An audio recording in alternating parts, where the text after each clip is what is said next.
গেছো হৈ গ'ল, দালিও হৈ গ'ল, চেনিও হৈ গ'ল, নিমখো হৈ গ'ল, আৰু কি হ'ল? গেছো হৈ গ'ল, দালিও হৈ গ'ল, চেনিও হৈ গ'ল, নিমখো হৈ গ'ল, চাউলো হৈ গ'ল, অৰুণোদয় পালো, বৃদ্ধ পেঞ্চনো, বিধৱা পেঞ্চনো। যদি 1 লিটাৰ কৰি আমি মিঠাতেল পাই যাওঁ, ঝামেলা খতম হৈ যায়। জুন মাহৰ পৰা অনিৰ্দিষ্টকাললৈ বন্ধও হৈ গ'ল এইবোৰ। চেনিও বন্ধ হৈ গ'ল, নিমখো বন্ধ হৈ গ'ল, দালিও বন্ধ হৈ গ'ল। এতিয়া জনতাই খাওক মছলাটো। নাচিছিল নহয় পূৰা তালে তালে। নিৰ্বাচনৰ আগে আগে সেয়া টুপ বা ৰামটুপিহে আছিল। এতিয়া ৰাইজে চাহ খাওঁতে চেনিৰ সলনি প্ৰতিশ্ৰুতি এচামুচ মিহলাই ল'ব।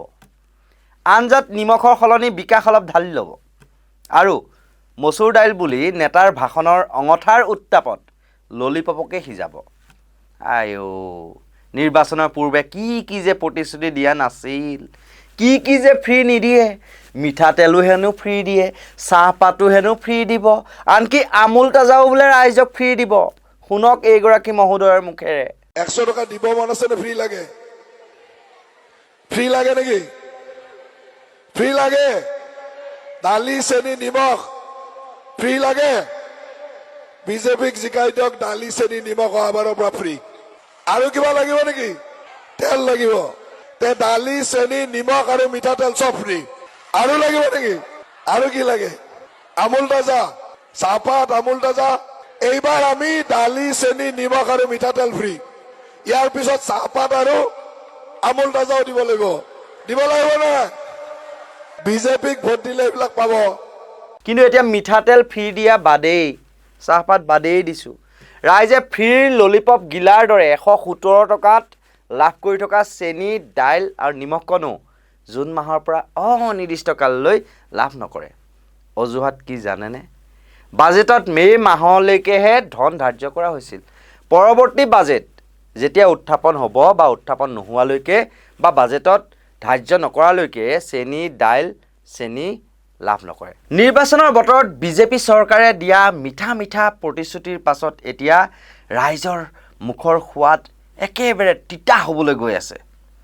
অসমীয়াৰ পাকঘৰত এতিয়া কেৱল এটাই বস্তু উপলব্ধ হ'ব, সেয়া হৈছে বিকাশৰ হাৱা বা বতাহ।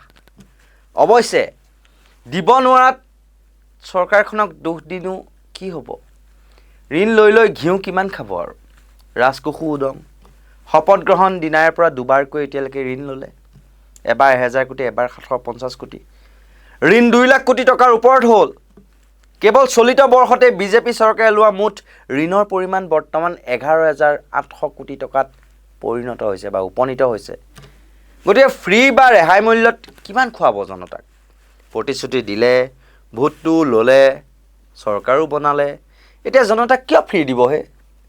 অত্যাধিক মূল্যবৃদ্ধিত জুৰুলা হৈ ক্ৰয় কৰি খাওক ৰাইজে এতিয়া।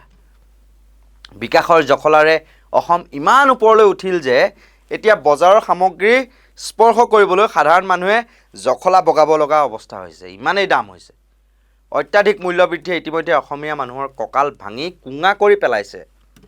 তাতে আকৌ কটাঘাট নিমখ ছটিয়াই জুন মাহৰ পৰা চেনি, দাইল আৰু নিমখ যি ৰেহাই মূল্য যোগানৰ ক্ষেত্ৰতো অনিৰ্দিষ্টকালীন এতিয়া অন্ধকাৰ নামি আহিছে। বিজেপি চৰকাৰে নিৰ্বাচনৰ আগত দিয়া সুমধুৰ প্ৰতিশ্ৰুতিৰ বেলুনটো এতিয়া বজাৰৰ জুইত জাহ গৈছে।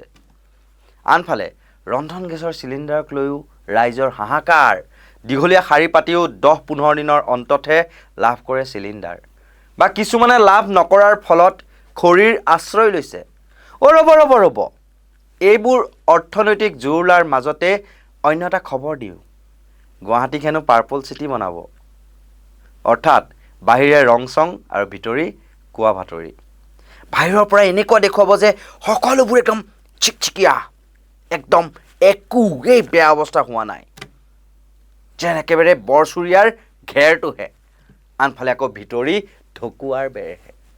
এটা কথা উল্লেখ কৰি থওঁ, সামগ্ৰীৰ ইমান মূল্যবৃদ্ধি হোৱাৰ পাছতো গাঁৱৰ থলুৱা কৃষকে কিন্তু উপযুক্ত মূল্য এতিয়ালৈকে পোৱা নাই। এইখিনিতে সাহসীয় বিজেপিৰ বিধায়ক মৃণাল শইকীয়াই উদঙাই দিয়া এখন ছবি দৰ্শকলৈ বুলি আগবঢ়াইছোঁ। এগৰাকী বিলাহী খেতিয়কৰ দুৰৱস্থাৰ ছবিখন তুলি ধৰিছে মৃণাল শইকীয়াই। তেওঁ প্ৰশ্ন কৰিছে চৰকাৰৰ কৃষি বিভাগক, ফেচবুকত তেওঁ লিখি কয়, যি বিলাহীৰ মূল্য খেতিয়কে বজাৰত প্ৰতি কিলোগ্ৰামত মাত্ৰ 3 টকা পাইছে, সেই একেই বিলাহীৰ পৰা প্ৰস্তুত হোৱা টমেটো চচৰ 100 গ্ৰামৰ মূল্য বজাৰত প্ৰায় 50 টকা। 1 কেজি বিলাহীৰ পৰা এনে কেইবাটাও পেকেট প্ৰস্তুত কৰিব পাৰি। অৰ্থাৎ মূল লাভটো পাই প্ৰস্তুতকাৰী কোম্পানীয়ে, অথচ খেতিয়কজনেই বঞ্চিত হৈ থাকে। যদি কৃষকসকলক পোনপটীয়াকৈ খাদ্য প্ৰস্তুতকাৰী কোম্পানী বা বহুজাতিক প্ৰতিষ্ঠানৰ সৈতে সংযোগ স্থাপন কৰি দিয়া হ'লহেঁতেন, তেন্তে হয়তো তেওঁলোক যথেষ্ট উপকৃত হ'লহেঁতেন।